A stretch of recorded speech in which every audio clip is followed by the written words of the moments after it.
जय हिंद, जय भारत। मैं श्रीतमा अम्बेडकर नगर से जिला अध्यक्ष। हमारे देशवासी आप लोग कैसे हैं? जितने हमारे माता पिता, हमारे प्यारे दर्शक, वो लोग कैसे, हमें कमेंट करके बताइएगा। आज हमारा एक मुद्दा है और एक संदेश हमें लोगों तक पहुंचाना है और पहुंचा रहे हैं। काफ़ी ज़्यादा आक्रोश है, काफ़ी ज़्यादा गुस्से में हूँ और पूरी जनता, पूरी जितनी भी हमारी बहनें हैं, जितने भी हमारे दर्शक हैं, जितने हमारे भारत के लोग हैं, सारे लोग शर्मसार हो चुके हैं। और उसी मुद्दे पे मैं बात करने वाली हूँ, जो हमारे देश की बेटी है, जो हमारे देश की बहन है। और आज उस बहन को एक दरिंदे ने इतनी बेरहमी से उसकी इज्जत को लूटी और इज्जत को लूट कर करके उसको मौत के घाट उतार दिया। तो उस पे मैं बात करने वाली हूँ, कोलकाता की, और वहाँ के सरकार की बात करने वाली हूँ, ममता बनर्जी जी की, कि इतनी सुरक्षा वो नहीं कर पाती हैं अपने जनता की। जो वहाँ की उन्होंने शपथ ले रखी है कि मैं यहाँ की माननीय मुख्यमंत्री हूँ, मैं वहाँ की सरकार उनकी है। तो आपको शर्म आनी चाहिए ममता बनर्जी जी। और आप कहती भी हैं कि वो सुसाइड है, आपको शर्म नहीं आती है? आप भी एक महिला हैं और उस बच्ची का जिस तरीके से चीर हरण कर करके उस बच्ची को मौत के घाट उस दरिंदे ने, कुत्ते ने उतारा है, उसे तो जिंदा जला देना चाहिए ममता बनर्जी जी। और वहाँ की जितनी भी फोर्स है, लीपापोती करने वाले पुलिस वाले, आप लोगों को भी मैं कह रही हूँ, आपके पास भी बहन बेटी है, आप अपनी वर्दी का हिफाजत करिए और ढंग से उनका स्टेटमेंट लीजिए और छानबीन करिए और उस पर अच्छे तरीके से निष्पक्ष जांच करिए। निष्पक्ष जांच करेंगे तो हर बहन बेटी सुरक्षित रहेगी। जैसे हमारे उत्तर प्रदेश के जो माननीय मुख्यमंत्री योगी आदित्यनाथ जी हैं, इतनी तो यहाँ पे हमारे उत्तर प्रदेश में कोई माई का लाल पैदा नहीं हुआ है कि जिस तरीके से दिल्ली में घटनाएं दामिनी के साथ घटी थी, वही घटना, सेम घटना उस जो बहन, देश की बेटी, जो उसके साथ कोलकाता में हॉस्पिटल में उसके साथ जिस तरीके से हैवानियत किया है उसके साथ में उस कुत्ते के लिए आप लोग क्या परोस रहे हैं? बचाने की कोशिश कर रहे हैं।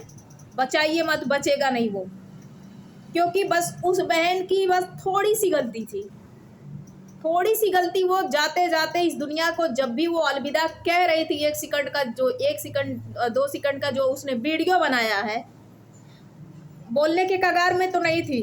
जो वीडियो उसका सोशल मीडिया पे उस बहन की, उस बेटी की वायरल हो रही है, अरे दरिंदे, कुत्ते, कमीने, उस बेटी का ये हड्डी टूट करके यहाँ पे आ करके ऐसे अपने खून पूरे हाथ में उसके खून जो है समेटे हुए थे और ऐसे करके वो ऐसे छू रही है, अपने हाथ को देख रही है। बोलने के कगार पे नहीं, उसके आंख में जो है शीशे कांच घुस गए थे और दोनों पैर उसके चीर दिया था तुमने। तुम जैसे पापी लोग, कमीने, कुत्ते लोग, मुंह से गालियां निकल रही हैं। उसकी वीडियो देखने के बाद रूह कांप जा रहे हैं। और इसके बाद ऐसे ऐसे इंसान पड़े हैं कि वो सुसाइड किए। सुसाइड आदमी करेगा? अभी ऐसे मैं कह दूं कि अपनी उंगली काट करके तुम दिखा दो, काट पाओगे? दरिंदे, कुत्ते लोग, अपनी उंगलियों को काट पाओगे तुम? एक उंगली काटने में, चीर लगाने में पूरे बदन में जैसे लगता कंपनसी होने लगती है और ऊपर से लेकर के नीचे तक उसका चीर-हरण किया गया है और उसके बदन को चीरा गया है। अरे शर्म करो। अगर महिला ना रहे ना तो तुम लोग इस दुनिया में नहीं आ पाओगे। जो निर्वंश और वंश की तैयारी करते हो तुम, कि मुझे वंश चाहिए, मुझे अपनी वंश को आगे बढ़ाना है, उत्तराधिकारी बनाना है। अरे दरिंदे, शर्म कर, शर्म कर। पहले उस बहन के साथ, उस बेटी के साथ जिस तरीके से किया, उसकी दोनों पैर जो है, अब क्या बताऊं, एक महिला हूँ, महिला की अपनी सीमा को नहीं क्रॉस कर पा रही हूँ। न्यूज़ जब भी मोबाइल खोल रही हूँ वही न्यूज़ देख रही हूँ। इतनी दुर्दशा उसने किया है। जो दामिनी के साथ हुआ था, सेम घटना दामिनी के जैसा उस बच्ची के साथ, उस देश की बेटी के साथ उस दरिंदे ने किया था, कुत्ते ने। हॉस्पिटल में क्या लागू होना चाहिए, क्या रूल्स होना चाहिए, शर्म नहीं आती है? इतने बड़े हॉस्पिटल कोलकाता में चल रहा है, लेकिन वहाँ कोई फैसिलिटी नहीं, कोई रूल्स नहीं। आओ जाओ घर तुम्हारा ही है। यही तुम लोगों ने किया था ना। अगर वो सेमिनार में गई थी रूम में, वहाँ सीसी कैमरे नहीं लगे थे, रात दिन ड्यूटी कर रही है, वो इंसान नहीं थी, हैवान थी, जानवर थी। अगर वो आराम करने चली गई, रेस्ट करने चली गई, तो तुम लोग पहले से प्लानिंग बनाए थे। वो जा रही है, 45 मिनट के अंदर में क्या क्या उसके साथ तोड़ फोड़ किया गया, किस तरीके से कितने दरिंदे ने उसके साथ में हैवानियत किया है और इस देश को शर्मसार कर दिया है। अरे डूब मरो, ऐसे पापी को तुरंत क्यों पॉलीग्राफी की तैयारी की जा रही है, क्यों उसके नार्को टेस्ट की तैयारी की जा रही है, जब उस कुत्ते ने कबूलनामा कर ही दिया है। उसको तुरंत जनता के सामने वीडियोग्राफी के होते हुए सामने उसकी मौत को इतने टुकड़े करना चाहिए, इतना मारना चाहिए उसको कि आने वाले समय में कोई इस तरीके से किसी बहन बेटी के साथ नहीं करे, समझे? उसके बदन में कितने चोटें, कितने दुख, कितने तकलीफ, एक मौत होती है, एक दर्द होता है, तो दुनिया जो है डॉक्टर के पास जाता है कि हमें एक कोई जो है टेबलेट मिल जाए, हमें कोई मेडिसिन मिल जाए, हम खा ले, हमारा दर्द बंद हो जाए। लेकिन उसके बदन में इतनी चोटें, मतलब सोच लो कि अगर आदमी का हाथ फ्रैक्चर हो जाए, पैर फ्रैक्चर हो जाए, कहीं चोट लग जाए तो आदमी प्लास्टर चढ़वाएगा, उसकी जो है कितनी सारी दवाइयाँ लेंगे कि हमारा दर्द बंद हो जाए। उसके गले की हड्डी, सोचो कि ये गले की हड्डी टूट करके, ये हड्डी टूट करके यहाँ पे आकर के फंसी। बाप रे बाप! अरे तुम्हें मैं क्या कहूँ, तेरे जैसे दरिंदे कुत्ते कमीने हॉस्पिटल में क्या करने गया था? अभी तेरे माँ बहन के साथ वही जा करके जनता कर दे, वो भी माँ बहन सबकी है, लेकिन उसकी माँ आज भी बचाने का काम कर रही है, उसकी सास भी आज भी बचाने का काम कर रही है। तुम लोग भी उतने भागीदार हो। और सबसे पहले तो मेरा विनती ये है, हमारे जितने भी इंडियन हैं, सारी महिलाओं से, सारी बहनों से मैं यही कहना चाहती हूँ, ना पुलिस के ऊपर भरोसा करिए, ना और किसी के ऊपर भरोसा करिए, खुद के ऊपर भरोसा करिए। आप ऐसा औजार लेकर के चलिए, आप ऐसा हथियार लेकर के चलिए कि अगर आपके पास में कोई बंदा आता है, निकालिए और तुरंत भोंक दीजिए उसके पेट में, उसकी ओजड़ी पोचड़ी निकल करके बाहर आ जाए। फिर इसके बाद पुलिस जब आ करके आपसे सवाल करेगी, पुलिस को सवाल का जवाब दे देंगे, हम लोग आराम से दे देंगे, क्योंकि सुरक्षा हमारा कोई नहीं करने वाला। सुरक्षा स्वयं हम खुद कर सकते हैं, सुरक्षा कोई नहीं करेगा। वो मर गई, कितने सवाल उसके ऊपर खड़े हो रहे हैं। उसकी गलती थी सेमिनार रूम में जाने की, क्यों चली गई वहाँ पे? वो 24 घंटे वहाँ पे ड्यूटी कर रही है, सेमिनार रूम में अगर चली गई तो उसकी गलती है। तो मैं खड़ा होकर के तुमको भरे कोर्ट में, तुमको जज साहब, जितने भी जजों की जजमेंट आएगा, सारे जजों से मेरा यही निवेदन है कि जितने भी बलात्कारी हैं, जितने भी रेपिस्ट हैं, जितने भी 376 के मुलजिम हैं, उनको ना जमानत दीजिए और ना ही उसे ट्रायल पे लाइए। सीधे उनको अगर पुष्टि हो जाती है 100%, तो उन्हें सीधे सीधे मौत की सज़ा देनी है। मैं बस इतना कहूँगी, जितने भी 376 के मुलजिम हैं, चाहे लड़की बची हो चाहे ना बची हो, लेकिन जितने भी 376 के मुलजिम हैं, मुझे जज साहब से, high court, supreme court, lower court के जितने भी जजें हैं, सारे जजों से मेरा यही निवेदन है, यही प्रार्थना है कि 376 के जितने भी रेपिस्ट हैं, जितने भी 376, 76 के मामले में जितने भी FIR दर्ज हुए हैं, सारे उसमें उनको मौत की सज़ा दिलाना है, नहीं तो उनको आजीवन कारावास की सज़ा सुनानी है आपको। ऐसे बहन बेटी मरती नहीं रहेंगी, ऐसे बहन बेटी तड़पती नहीं रहेंगी। बस अगर उनकी सज़ा हो जाएगी, अगर वो उनको फांसी की सज़ा आप लोग दे देंगे, तो कोर्ट कैसे चलेगा? वकीलों की फीस कैसे आएगी? और जितने मुद्दे हैं वो मुद्दे कैसे बनेंगे? क्योंकि सिर्फ एक चीज़ है कि बेटियों को काटते चलो, उनके दामन को चीरते चलो, यही तुम लोग का काम है। मैं यही कह रही हूँ कि इसमें सरेसर पूरे हमारे जितने भी सरकार की दोष है।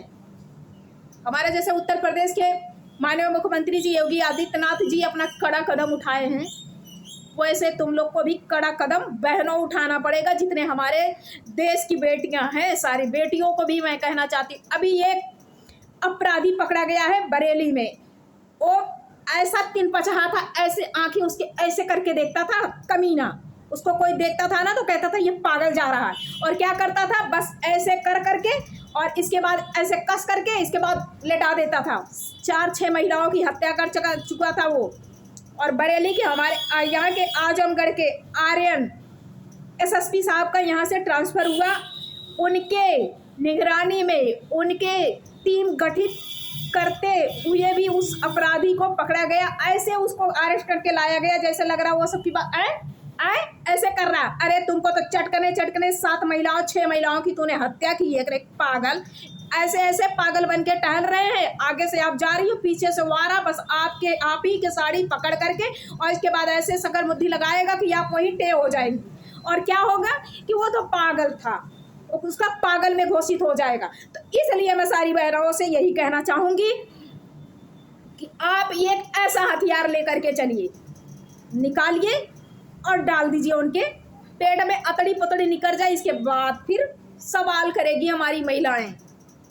बस यही एक ही मुद्दा बचा है और इसके आगे कोई मुद्दा नहीं बचा है। मैं तो बस यही इतना ही कहूँगी अपने बहनों से, एक हथियार ऐसा लेकर के चलिए, उस हथियार से इनका बलात्कार करिए। हम लोग के साथ इतनी घिनौना काम करते हैं ये लोग, महिलाओं के साथ गंदा काम करते हैं ये लोग, महिलाओं के साथ 376 कर देते हैं, उनके साथ रेप कर देते हैं। तो लोग कहते हैं ये अपने रजामंदी से करवाई होगी।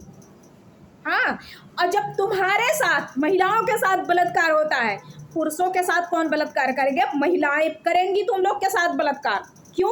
क्योंकि तुमको पटक करके और तुमको नपुंसक बना करके और इसके बाद तुमको रोड पे ढकेल देंगी। इतने जूते मारो कि मुंह गांड से सबसे खून फेंक दे, नाक से, कान से, आँख से, गांड से, सब जगह से इसको मारो और मारो। इसके बाद तब फिर पता चलेगा, जहाँ 2-4 केस ऐसे होंगे ना, इसके बाद फिर महिलाओं के ऊपर हाथ उठाना और उनके दामन में हाथ डालना, तुम्हारी जहाँ से तुम आते हो ना, फिर वहीं तुम्हारी सोच जाके खड़ी होगी। बस मेरा यही सिद्धांत है। और आज मैं जब से उस केस को देख रही हूँ, उस न्यूज़ को देख रही हूँ, मेरा खून खौल रहा। मेरे पास टाइम नहीं थे, इसलिए मैं वीडियो नहीं डाल पा रही थी। लेकिन मेरी देश की बहनों से बस यही निवेदन है, एक डॉक्टर बनाने में, एक टीचर बनाने में, एक इंजीनियर बनाने में, एक IPS बनाने में माँ बाप के पसीने छूटते हैं, माँ बाप के पसीने छूट जाते हैं। उन बहनों की, उन भाइयों की जीवन जो है उनका जो है 30, 32, 40 हो जाता है। और क्या होता है, 1 मिनट में पीछे दुश्मन हमारा खड़ा है, और दुश्मन खड़ा है तो दुश्मन को लगाएगा।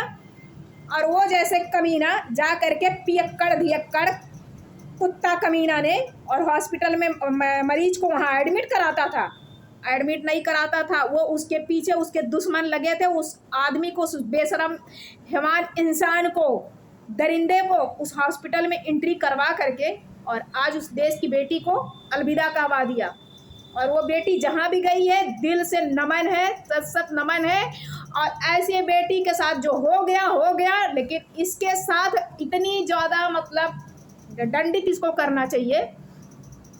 और ममता बनर्जी जी को, आप महिला हैं, आपको सीधे इस्तीफा दे देना चाहिए और हट जाना चाहिए, क्योंकि आप वहाँ की सरकार के लायक नहीं हैं। ठीक। और बस मैं अपने बहनों से बस यही कहूँगी, भाई मेरा जो मानना है, जो मेरी सोच है, बस मैं भी अपने यहाँ की एक महिला हूँ। मैं अपने महिलाओं को बस यही कहती हूँ, अगर छोटी सी सुराग पाती हूँ ना तो फ़ौरन, अगर मेरे लिए कोई बात आती है या और किसी महिला के लिए कोई बात आती है, फ़ौरन अपने नज़दीकी थाने पे उसको सूचित करा देती हूँ। अगर किसी के साथ अगर कोई अभद्रता करता है, उसके दामन को छेड़ने का काम करता है, तो यही बहनें, यही महिलाएं, बस मेरी जहाँ तक सोच है, एक ऐसा हथियार लीजिए, डाल दीजिए, फिर इसके बाद पता चलेगा ना। बिहार में देखिए, बिहार में क्या हो रहा है। बिहार में आए दिन लड़के मारे जा रहे हैं। क्यों मारे जा रहे हैं? मनमानी करते हैं, मनमानी करते घर जानी आते जाते हैं, तो आए दिन मारे जाते हैं। हमारे तरफ भी ऐसा क्यों नहीं हो रहा है? लड़कियों के साथ बलात्कार होगा, लड़कियां मारी जाएंगी। अब बहनों उल्टा धार अब चलाओ, अब इनके साथ भी बलात्कार करो, ताकि इनको ऐसा इनको छाट दो ना, फिर तड़प तड़प करके कि तब इनका FIR दर्ज होगा। जब कोर्ट में जाएगा ना कि एक महिला ने एक पुरुष का बलात्कार कर दिया है और कैसे किया है, वो कोर्ट बताएगी। छेड़छाड़ करने का नतीजा तुम्हें बहुत अच्छे तरीके से भुगतना पड़ेगा, कमर कस लो। और बाकी वीडियो बहुत बड़ा हो रहा है, जैसा भी होगा हमें कमेंट करके बताइएगा। जय हिंद, जय भारत।